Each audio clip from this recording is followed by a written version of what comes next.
Welcome to Growing Joy with Lourdes Still in the Manitoba Craft Council. The Manitoba Craft Council was founded in 1978 as Manitoba's only not-for-profit arts organization dedicated exclusively to contemporary craft. The Manitoba Craft Council is located in Winnipeg within Treaty 1 territory, the traditional lands of the Anishinaabe, Ojibwe, Innu, Cree, Oji-Cree, Dene, Dakota, and is the birthplace of the Métis Nation and is in the heart of the Métis Nation homeland. The purpose of the MCC is to promote, develop, and advocate for contemporary craft and its makers in Manitoba. For over 40 years, the organization has worked to ensure that contemporary craft and the artists who produce it are supported, recognized, and celebrated for their contribution to the cultural and economic life in Manitoba. In these challenging times, the Manitoba Craft Council is proud to create programming to help artists, craftspeople, and other makers adapt to the rapid and continuing changes in our community. For information about becoming a member of the Manitoba Craft Council, please check out our website in the description. Thank you to this talk's co-sponsors, the Charlesville Garden Club, Arts Mosaic, and Killarney Turtle Mountain Arts Council. Lourdes Still is the founder of Masagana Flower Farm Studio, a small-scale flower farm and natural dye studio near Broquerie, Manitoba. In this immigrant, Filipina-led small business, Lourdes placed her priority on sustainable growing practices. She grows seasonal blooms, dye plants, and makes handmade, small batch, naturally dyed textile goods. She grows crops without synthetic fertilizers and garden beds where lawns previously existed. She advocates for an eco-conscious lifestyle and inspires others to reimagine their green spaces. She believes that growing joy through flowers and creating magic through dye plants is right at our fingertips, and our gardens present opportunities to respond positively to the climate emergency. Please type any questions you may have into the chat, and they'll be answered in the Q&A at the end of the presentation. So welcome, Lourdes.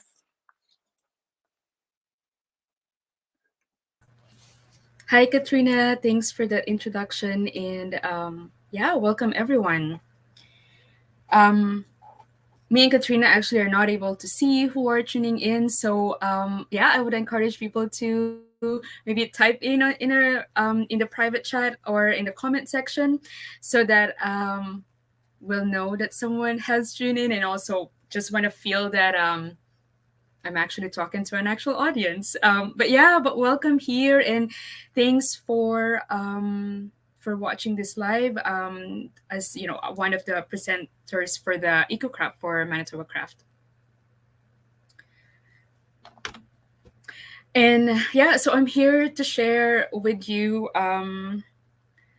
how flowers and tinta are shaping my life's work, and how this intersectionality of my immigration story, turning my newfound passion in flowers and dyes into becoming like a profession for me, and how are these two are becoming a driving force, and not only considering sustainability but actually planning for it, and I can't really find a better title than Growing Joy, because the subject of joy in my life is just as personal as it has become professional. But I think before I realized that I wanted to cultivate joy in my life, I also really had to first find it.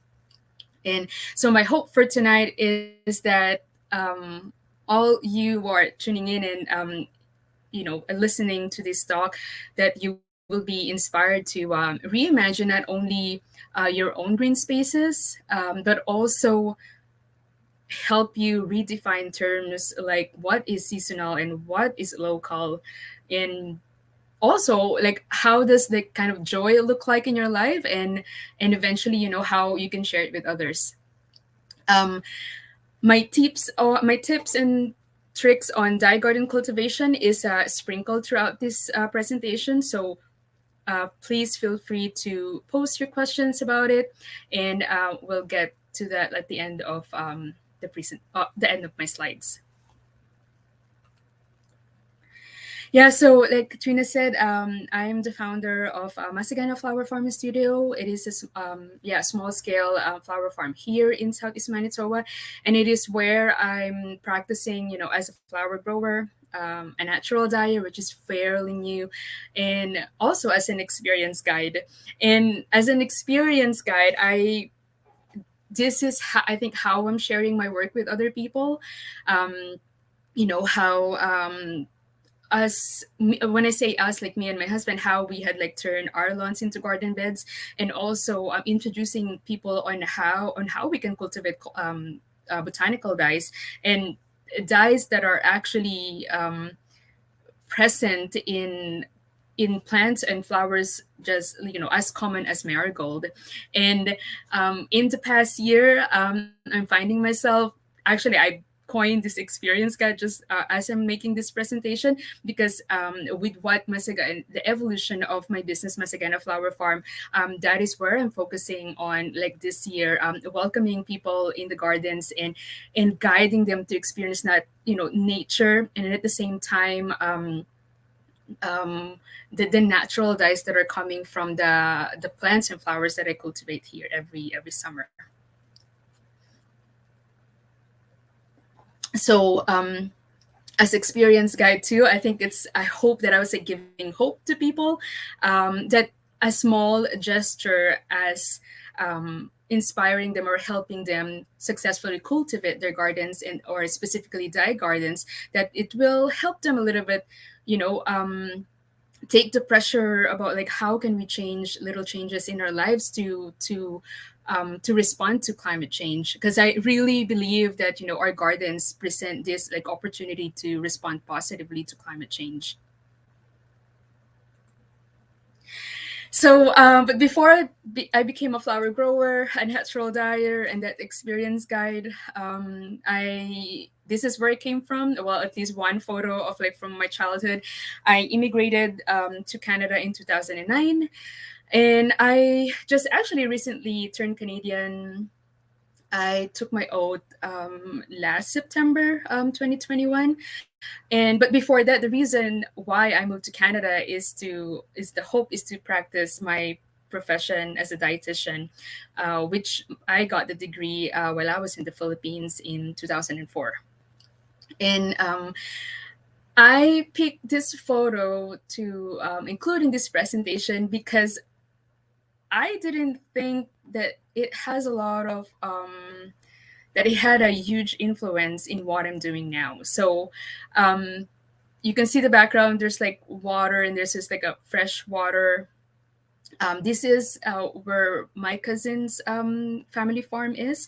So every summer, my grandparents at the back of that photo, uh, they take me to my cousin's place like every almost like every weekend, I believe. And I remember it was just really an exciting time, even though the bus ride to go to my cousin's farm, I think it will take us like 3 hours, and I will always be bus sick.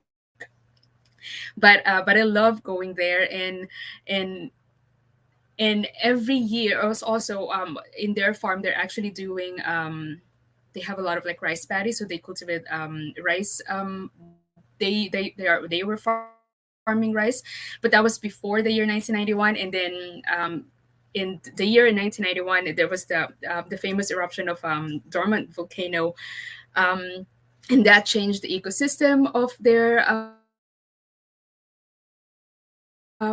rice paddies. And then and it became freshwater fish patties. So they grow like common name for in the Philippines like tilapia, bangus, shrimp, crabs. So so those were the things that they were farming. They were farming there. And I remember I hated leaving. So we would go there like Friday afternoon, I think, or Saturday morning, and then we'll come back to the city Sunday afternoon. And I was always like really sad, like leaving, and going back to the city. And yeah, so that was like kind of like part of my childhood. And um, I know that I'm a city girl. I grew up and then went to school and then moved to Canada and moved to Winnipeg. I love living in the city, and I didn't think that moving the country was will be a welcome change in my life, and I'm glad I did. And then that other photo there was like a recent. That was like from last year. I was wearing a traditional um, um, attire or like clothing, which is called Filipina or terno, and that was from the Dye Gardens last year.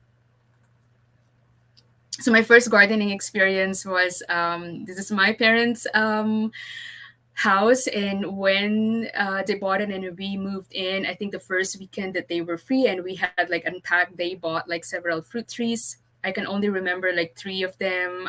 They were like guava, soursop, and jackfruit. And then on the right side are, my mom was growing orchids, and actually in those one on the ground were like roses. So I didn't really participate in tending to them, because I was just like really mostly watching my parents like tend to discard it, and I can, and now looking back, I think I really saw like how passionate they were. I think they were so excited, because before we moved, or before they got this house, we were living in with my grandparents. We're so extended family are all like living together. So yeah, I think trying to recall this year when we moved to this house, I really saw my parents loving, yeah, cultivating their own gardens. And actually, and now um, looking back to, so when I moved now here in Canada, it became an inspiration to this installation that I did in 2017, I believe, and I called it Hanging Gardens. Just like, my mom's orchids were growing in the branches of those fruit trees that they were cultivating. And this was an installation at the church that I was going at that time, yeah, in Winnipeg in 2017.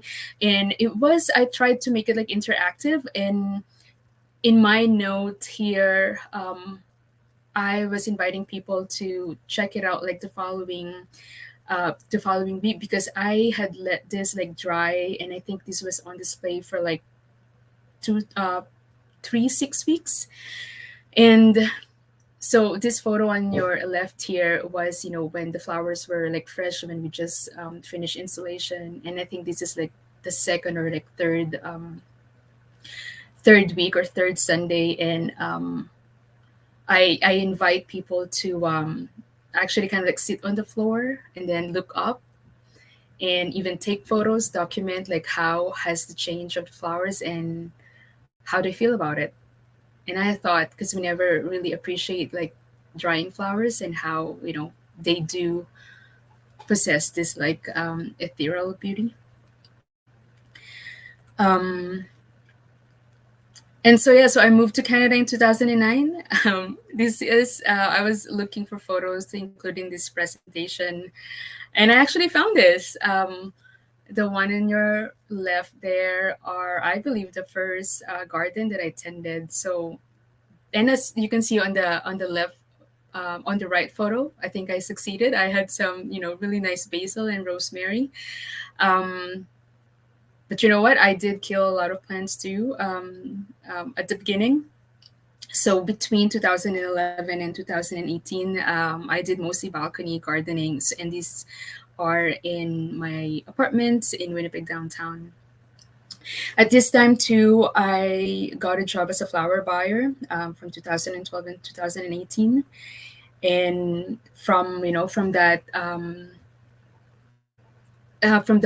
job, and I started learning um, more about like the flowers that we have access here, essentially like year round.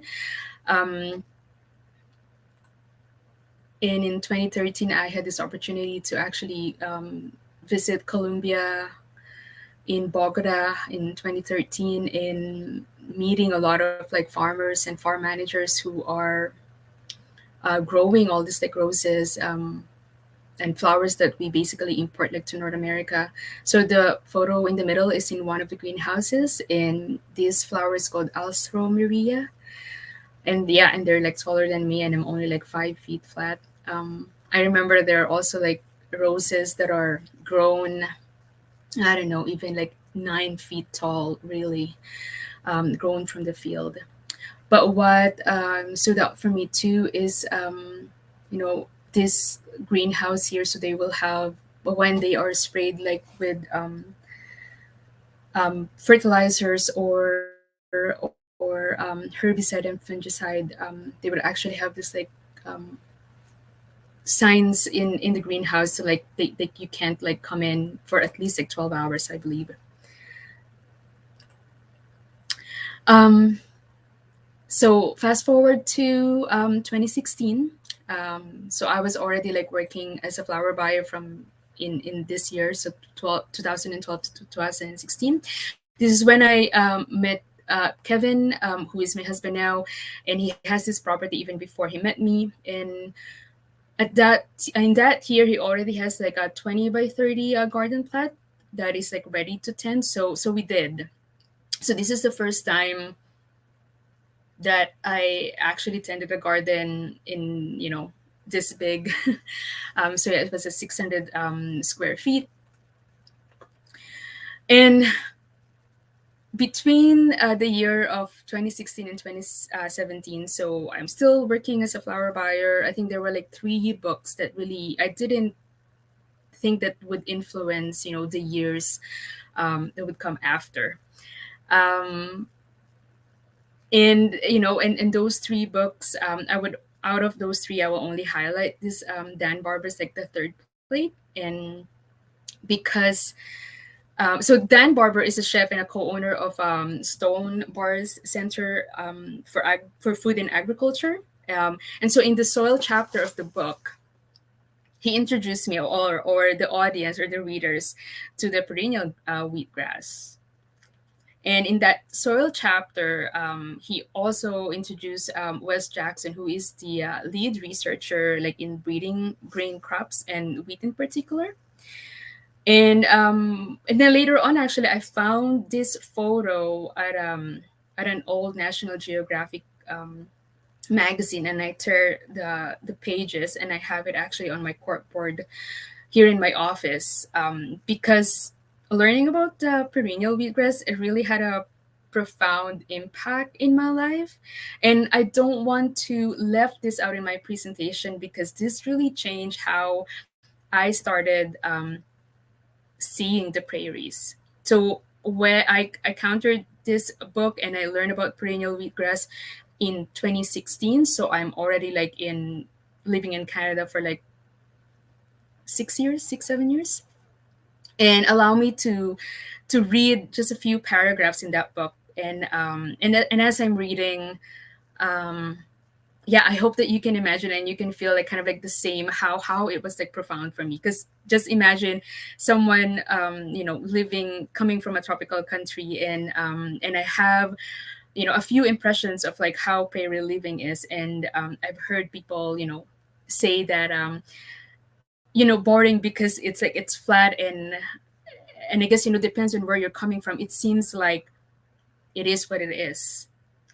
But after encountering this page, it changed for me. So here, um, so Wes and Dan Barber are in a convention or conference, and they started chatting, and Wes Jackson was showing Dan Barber something. So I unfurled the photographic banner onto the hallway carpet. It was 22 feet long and reached down the corridor, past the doorways of two other rooms. Wes bent down and evened out the crinkles. On the left, or on the bottom here in my slides, was a life-size profile of a perennial prairie wheat, showing the plant both above and below the soil. Above ground, the stalk, leaves, and seed head took up less than half the photograph. Below ground, the wheat's root system was at least 8 feet long, a Rapunzel like tangle of thick fibers anchored deep in the soil. I stepped back. The roots merged into what looked like a trunk of a sequoia tree, only growing down instead of up. That's nature's that's nature investing, digging into the soil, seeking nutrients and moisture. Wes said as I studied what once had been the underbelly of the prairie. To the right of this, or the top plant in this slide that I'm showing, a photo showed another patch of wheat above and below ground. But this was modern wheat. The kind that's planted each year, and as Wes reminded me, occupies 60 million acres of real estate in this country alone. Above ground, the wheat was a much shorter copy of its perennial cousin. But below ground, the roots were wispy, thin hairs, barely an arm's length in depth. Compared with the perennial, they look laughably anemic, needle threads next to those dreadlocks, such as the roots that blanket the prairie and fill those bags of white flour dumped into the bin in front of my office. I was looking at the roots of my cuisine. Those wimpy little things, Wes said, smiling. There's your problem right there. I I remember reading that from that book, and it totally changed the way I saw the prairies. Um, it just felt like there is something more here in Manitoba that is yet to be discovered for me. And in the third book in that chapter, Wes was saying that annual winter wheat is agriculture's problem, and inquisitive Dan Barber asked later, will we perennial, with appearing anytime soon? Um, and he said that, it is a question that he's been asked like all the time. But Wes said that trying to solve a 10,000 year problem of agriculture, and to his mind, agriculture problem is not mega farms or feedlots or chemical fertilizers. The problem is agriculture itself. So anyway, so we leave it that because it did make a profound impact in how I see the prairies. And also so that was in 2016, and then in some between 2016 and 2017, Kevin, who's my husband now, said that lawn grass are introduced to North America and it's actually wasteful. So we kind of decided that, hey, well, why not, let's turn the lawns into garden beds. And we did that section by section through solarization, so meaning we have this like arg tarp with the black side up, and year after year, like another 20 by 30 section, we will put that and then leave it for almost a year. So we would put that in fall and then check back in spring and see if it's like ready to make into another bed. Also in 2017, this is when I was really starting to invest in learning how to garden in our climate, in our zone. And in 2017, I took the Manitoba Master Gardener course, and it is connected with the University of Saskatchewan program. And so I went there in the summer of 2017 and take all the courses in their Hort Week. I know that around this year, life's kind of like transitioning for me already, and I know that me and Kevin are going to get married, and I will move to the country eventually. And I've been like thinking what will like work life look for me then. And that's when I started thinking, oh, maybe I should um, start a business, and it could be a flower farm. And I think just through the power of social media, I learned about the other Manitoba flower farms, and I actually was shaking my head because how are they able to make it a I don't know, a year-round sustainable business. But I'm realizing that, yeah, like a lot of like Manitoba flower farms are you still using a mix of like imported flowers for their design work, but then during summer they will use a lot of the flowers that they were growing. And also so around this year 2017, I learned about Floret Farm, which is a farm in California, so in the States, and that they are actually like training people who wanted to farm flowers, and they put together this like course, and and I did. So in winter of 2018, I dig deep into how to grow flowers, and their program it's small scale but also like high intensity flower farming. And the operation, the course is tailored for people who are like farming in 2 acres or less. And so I took that in January and February of 2018. And in 2018 is when I registered Masagana Flower Farm as a business. it was a part-time hobby, and I guess we'll see how it goes. Um, Now I think looking back now too, I feel like my gardens are um, my redemption. And I say that because growing up, I didn't really have this access to flowers. And as someone who grew up Catholic, we were really encouraged to go to church regularly. But particularly in the month of May, we were encouraged to go every day. And at some point I didn't, and we would go to church like to learn about Catholicism, and also paying respect to the saints. And at some point I don't want to go empty handed. So the church is a walking distance from the house that I grew up in, and then the neighborhood. There are a lot of gardens, and the bougainvillea are usually get cascading down into this like high walls of our neighbors. And I would sneak out, together with my cousins and my sisters, snap or a lot of like flowers, and put together posy and bouquet, and then send it, and then bring it to church. But ironically, not to offer forgiveness for stealing flowers.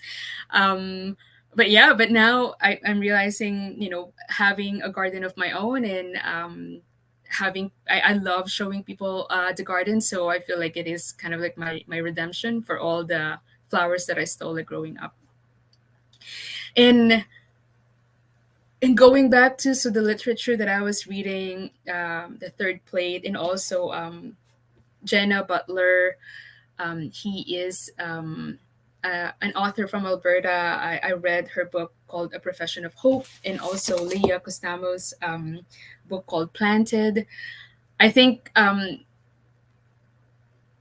this literature, like, or these authors, like, was really like helping me to get to know the land that I'm living in, and I was starting to have this like deeper appreciation of the land that I'm in. And in Canada truly felt like a second home when I started to tend a garden. And I think it's a combination of like, getting to know a new person in my life, but at the same time, this the land that I'm living in. Yeah, so at that time too, climate change was weighing on me. So this quote made an impact to me, and it was like from the same chapter that I was like reading earlier. Wes said that, if you are working on a problem you can solve in your lifetime, you're not thinking big enough. And I think when I came across this quote, the burden of like how I can, how I can respond to climate change, that burden kind of like lifted off my shoulder. And I think I was like just focusing on what I can do. And for me at that time, very obvious, you know tend to these gardens, turn these lawns into flower beds. And so all my flowers start from seeds, and they are so worth the wait. I don't know how many of you can identify some of the flowers in there. I think most of these are in 2016 up to 2018. And all my flowers do start from seeds. And my setup is really just a chrome shelf with fluorescent lights. And so I don't use any special lights, which we call like those grow lights. So I have my chrome shelf. You can get them from Home Depot or Canadian Tire. And then with a chain link to let them hang on the shelf, so that you can adjust how close the light from the seed trays. And so on that fluorescent light, I use warm and cool lights, so that I do get the full spectrum. So that setup you can do at home too. No, not really fancy. I mean, you have to dedicate some space, but not fancy gadgets, and I find it very economical. Um, and so yeah, so if you are starting seeds indoors, you have to, there are like three things that are really important: the heat, humidity, and also like in watering for like good germination. So heat, you can achieve that if by having heat mats. And then to get the humidity, so you have to have the dome. So you have the tray, and then a dome, or yeah, the plastic lid comes with it when you buy them from anywhere. Um, and so that helps with your germination. Um, and then once you see the cotyledon leaves sprout, they do some sprouts, then you move them under lights, or you turn off the lights, or if you only have like one shelf, so you have to turn off the your heat mat already and then turn on the lights. And then I use fertilizer. I fertilize them after this first set of true leaves appear. They are not like the first set of leaves that you will see. Yeah, so that's when I start, and Evolve Green is the Manitoba company. And then after that, I also place a small fan anchored or clip into my chrome shelf for like a good air circulation. You don't need to have it blowing directly into your seed trays, because that will just dry out like your growing medium like easily. I have them right now. I'm looking at my setup here. They're just like above it, so that it has air circulation in in the shelf. And yeah, and that's how I keep all my indoor plants until they're ready to be transplanted. And yeah, and so just the same photo. So these are all like Manitoba grown from seeds. Also, so now we're talking about like my life as a gardener and in my work chronologically. So 2018 is when I moved here. We got married, and I quit my flower buyer job, and I started Masagana Flower Farm. We were growing at 1,200 square feet of garden plots, and the amount of flowers that I was harvesting just like blew my mind. And this were and so 2018 too, so I did a lot of like wedding work, and I was still like using mix of imported and locally grown flowers. So flowers that I grew and the ones that I bought from the wholesaler, which is, you know, the place that I used to be working with. And the next two slides actually are some well, all are my floral work, but we're gonna play a little bit of guessing game in here. Which one do you think are a mix of imported and local flowers, and which ones are all like local flowers? Let me just check the chat here.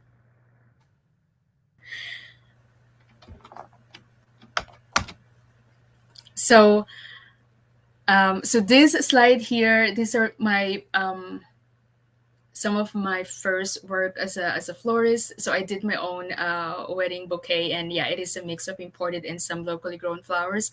I think my cosmos was able to sneak in there. I grew that cosmos. I love cosmos. Some fall weddings, summer wedding, and another summer wedding. But the next slide, would you believe that they're all Manitoba grown? And so roses is a very good example of a focal flower. But even if like not having roses in these arrangements, they are like spectacular. And we have marigold in there. These are dahlias, you know, that becomes your focal flower, zinnias. So these are I source flowers too from other Manitoba growers. I I don't try to grow everything. I think that's one of the lessons that I learned growing my own flowers and using them in floral work, because there are just like some varieties that I won't be able to grow as well as others. So I do source them from other growers, but these are all Manitoba grown. And I want to point out, so this bridal bouquet here and this arch arrangement was actually for a photo shoot where we wanted to showcase, kind of like an eco-friendly wedding where, all local talents in using pieces that already exist, that you don't have to buy a lot of like brand new stuff for that only going to be used like once. So even the wedding dress in this photo shoot was from a rental company. That, yeah, like you just rent your wedding dress and then bring it back to the shop. So yeah, so that was a really interesting project or photo shoot to be involved in, because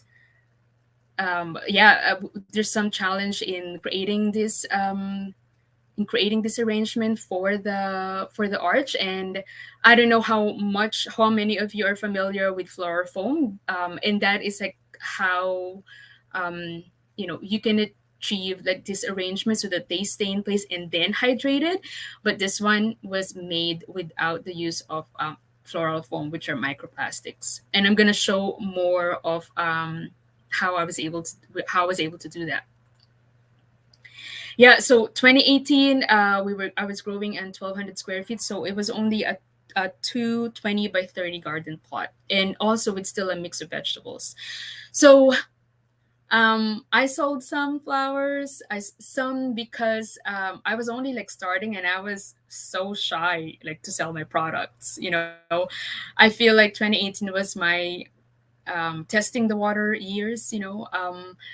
And see what the interest in there. I also really felt like this imposter syndrome. I was like one of the new growers at that time, and there was not a lot of Manitoba flower growers. Or I just felt like, who am I to be, growing and selling these flowers? But it was incredible. My mind was blown how healthy and how much 1,200 square feet of like garden plots can produce. This, especially like this cosmos rudbeckia, you cannot get them as imported flowers because they don't transport well, and they give like a pop of color in arrangements. It's just beautiful, like autumn colors. Cosmos give you that wispy floral arrangements. Just beautiful. Yeah, so I was growing spray free, and so the flowers that so I sold some, and but also our house was like full of like flowers. um and all the leftovers we threw it in the compost. Felt bad about it, but also just thinking that they will eventually feed my soil, once they are completely broken down. But here's where my one of my big realizations and really led me to where Masagana Flower Farm is now, and really influenced what I'm doing right now. Like, I'm really falling in love with locally grown flowers, and I loved you know the economical advantages of it, like and also like environmentally, because it almost like zero footprint, carbon footprint, just like these arrangements, like they're not imported. How beneficial and healthy it would be to support locally grown flowers. So that but so I wanted the business to do well and become a year-round viable business. But like, how am I able to do that with just like using locally grown flowers? um but also, yeah, so my interest in imported flowers started to wane. And and yeah and I think so this year I was also yeah, it didn't sit well with the flowers. Only had like one use, which is like a set fresh cut flowers. So, and then I don't know, just through the power of social media, I started to learn who are my neighbors are, and discovered that there are like fiber farms in my area. um And so this is in winter of 2019, so February or March. So Anna from Long Way Homestead, she had her friend Caitlin came in and they hosted a workshop called Eco Printing. So this is my first introduction to natural dyes. And the reason was, so you see, so Caitlin brought to these oak leaves. These leaves are actually from their garden or their property, like in British Columbia, and they brought that like frozen, and then we used that for the eco printing workshop. And those red dots in there are from Cochinelle, and they were gray because we dipped them in iron water, so they were like the colors like more sad then. Um, so when I attended this workshop, there was a lot of like crossover. And again, my mind was blown again because these colors are coming from like botanicals. And so I learned through Anna and Caitlin that, we can grow indigo here. The pincushion, marigold, these are flowers that are already being grown as cut flowers. So I think when I was like thinking how I can make the Masagana Flower Farm to be, a sustainable year-round business, I said that, maybe I can still do it. I just have to diversify my operation to include like natural dyes. So my curiosity continued. It seems like natural dyeing process. Well, not it seems like natural dyeing process is very ecologically friendly. And so that was early 2019, and then so yeah, I was just really trying to practice more or like learn about sustainable how I can to learn more about sustainable forestry. So I found out that there was a workshop happening in Calgary, so I attended the Sustainable Flowers workshop in the fall of 2019.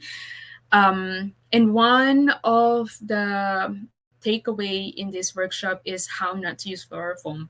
And these arrangements were put together without zero use of floral foam, which in the floral industry is that's our major fight right now to completely eliminate the use of these microplastics in floral arrangements because they're not good, not for in the environment and even and for us like to use them.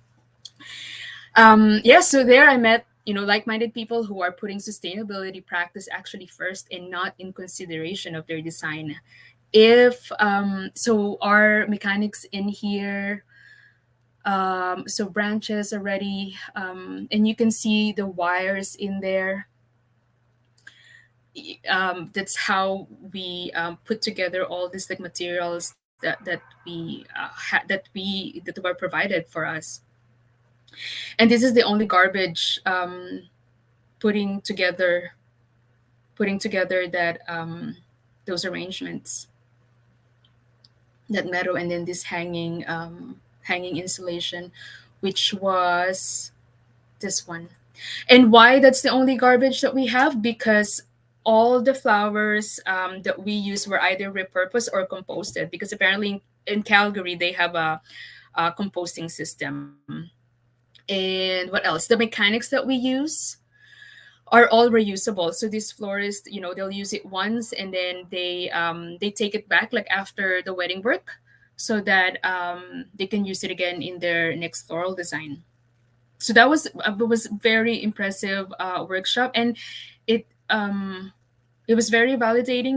That me wanting to practice sustainability in my design work and in growing flowers is actually possible because other people are doing it, and there are workshops to empower me or to make me feel equipped that I can do this plastic free, so without the use of floral foams. And again, like going back to that right, going back to that quote that really um, helped me, this problem of microplastic may not completely be eliminated, but I'm hoping that in my work in sustainable floristry, I'm putting down seeds to other people or even like budding florists that to seek out those sustainable practices in their design. So now, um, so now in Masagana Flower Farm, some of the sustainable or practices that I'm using. So to eliminate or minimize the use of plastic, I've been doing seed starting in microblocks or soil blocks, and I use compost, potting mix, which are still with peat, which I'm still like we're still looking for alternatives on that, because peat harvesting is very harmful to our in our ecology. What else? And then I use amendments in my recipe, bone meal and quicksand. So almost all of my seeds start with soil block. Um, the very nice thing about soil blocking is these are basically molds. So this one is like 3/8 of an inch, and the molds are, for this 3/8 ones, you get, it's like a mold of like 20. So for every press that you do, like you have like 20, and they're very easy like to make. Um, and also transplanting, so the seedlings will grow, and you need like to transfer them. There's also like a bigger soil blocks that you're basically, it felt like you're playing with Logo, because the indent in the bigger soil block is exactly the size of these 3/8 mini soil blocks. And the other sustainability practices that we implement here at the farm, so in our floral design, we don't use floral foam, and so to achieve those arrangements, like what you saw earlier, like for this arch, we use a roulade. So it was a moss, dry moss that I roll into with a chicken wire. There was also like that white thing. There are like shavings from a product that I buy online, and then her padding was just like wood shaving, so I added that in, and then I soaked that in water to hydrate, and let it sit for a little bit, so that that drip of water, that the excess water, to drain that, and then that's where I put the flowers in. And then this one too is reusable. So after the wedding, I tell the couples that they can take the flowers, and then but I need this back. Yeah, so I reuse this roulade, moss roulade. And then the other one, so what other sustainable practices that we had, botanical dyes now has becoming like the focus of my work. Um, really falling in love in cultivating colors, growing colors. Yeah, so Masagana Flower Farm now is, focusing on seasonal and local, and um I know that, seasonal to Manitoba and local to Manitoba. What is seasonal in maybe in BC is, not seasonal yet in Manitoba, but this one are so yeah. In my floral work now, all I will use are, I source them from other growers too, if there are any varieties. Usually dahlia, I'm gonna try them again this year, but if I need them for my floral work, I have some reliable other flower farms not far from me that I source from. Um,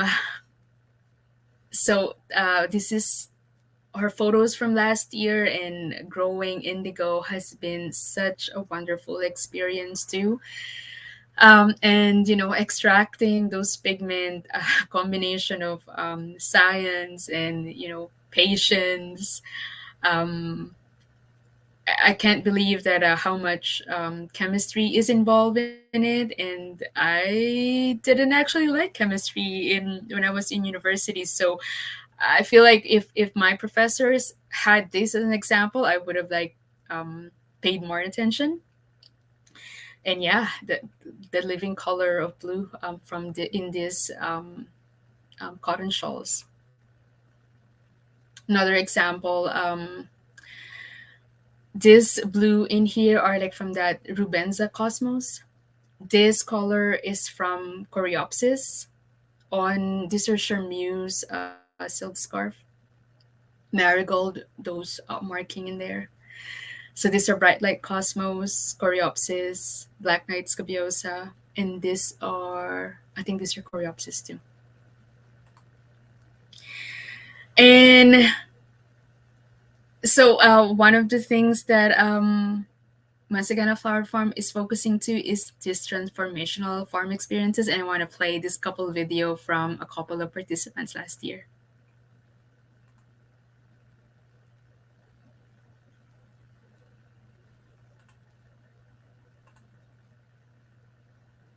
I hope it plays, but it doesn't.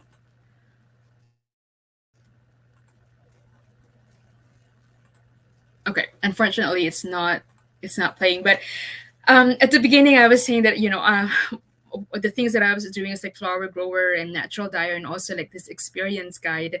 Um, Through this, I created this Tinta, a dye your own wearable or experience where people have a 3-hour engagement at the farm and they're learning about the dye plants that I grow here and how me and Kevin turn our lawns into garden beds. And then they pick this flower, so there's this you pick component of the experience as well, and then we they pick that on their own, and then we go back to my outdoor workshop, and then we use these flowers to create this like tangible memory of their time here. And my hope really in these transformational farm experiences is that um, people we get done like in this like 3-hour experience at the farm, and then they get they go home, and they will be able like inspired to yeah, to reimagine their own green spaces that they see, and if they are already like a seasoned gardener, but learning that marigold prove or give this like um spectrum of colors from chartreuse green to like orange, that they will go back to their own gardens and see the potential. What are the colors that are not obvious, that are just like hiding behind these like petals. Because I really believe that growing joy like through flowers and creating magic through these dye plants is right at our fingertips. And in this transformational farm experience that I offer at the farm, hopefully will unleash that creativity in each person that comes here, and really see the potential, in their gardens. What are the how are their gardens can respond positively to climate change. Yeah, and some of the colors that we can get. So this is the one of the techniques that I show people when they come here, which is the bundle dyeing. This color are from combination of bright lights, cosmos, and marigold. These are from solar dyeing with cosmos. So you see it's like more plain, but when I spread that silk scarf off, you can see the depths of color.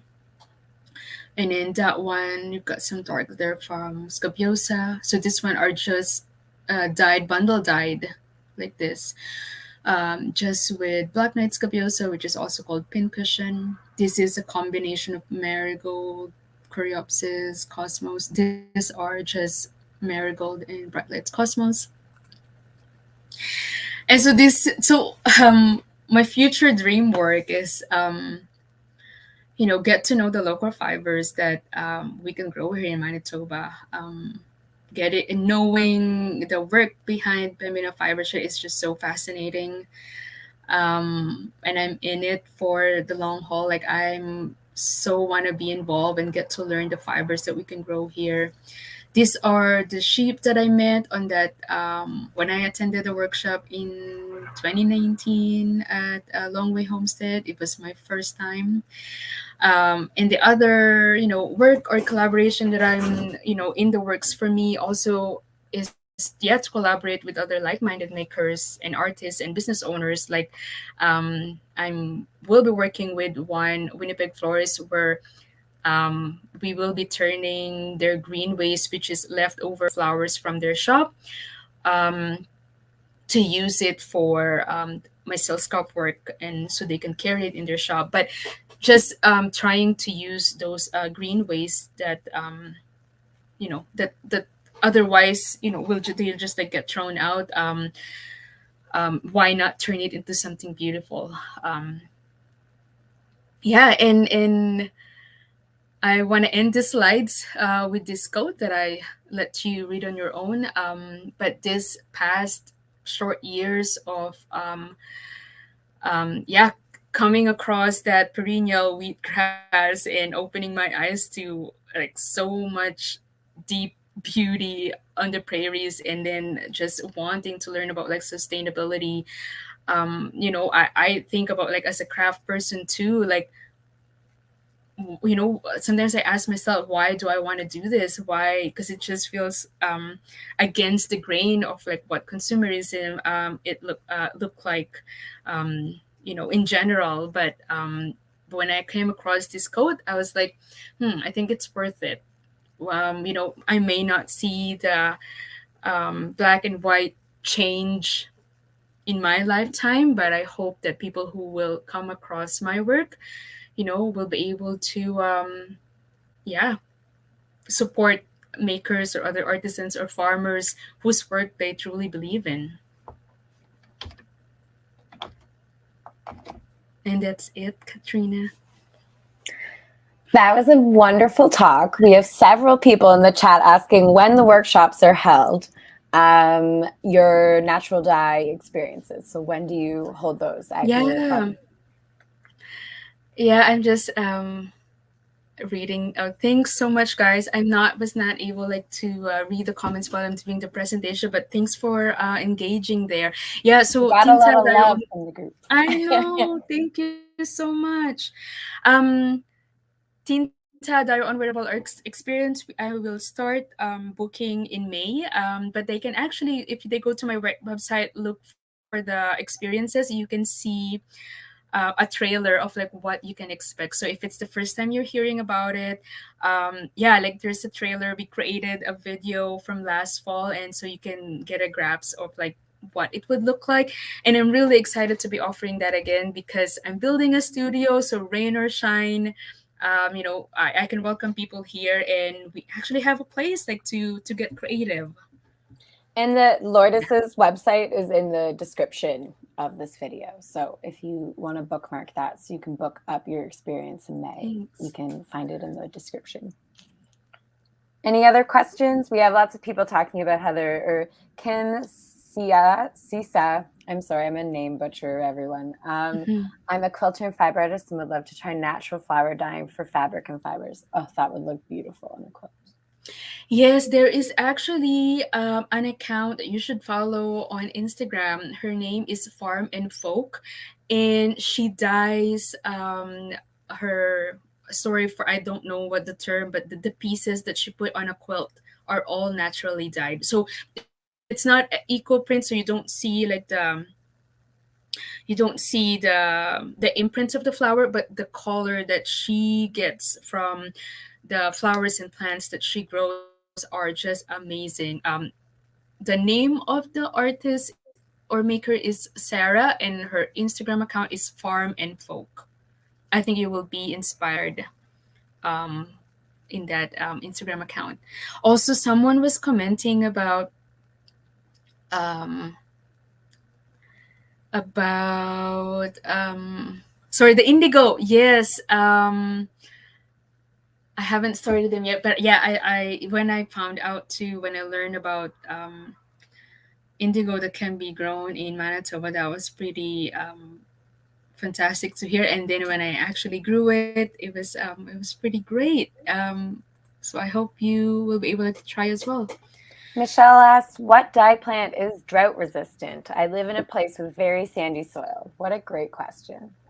Yes, you know what, Michelle? Hi, Michelle.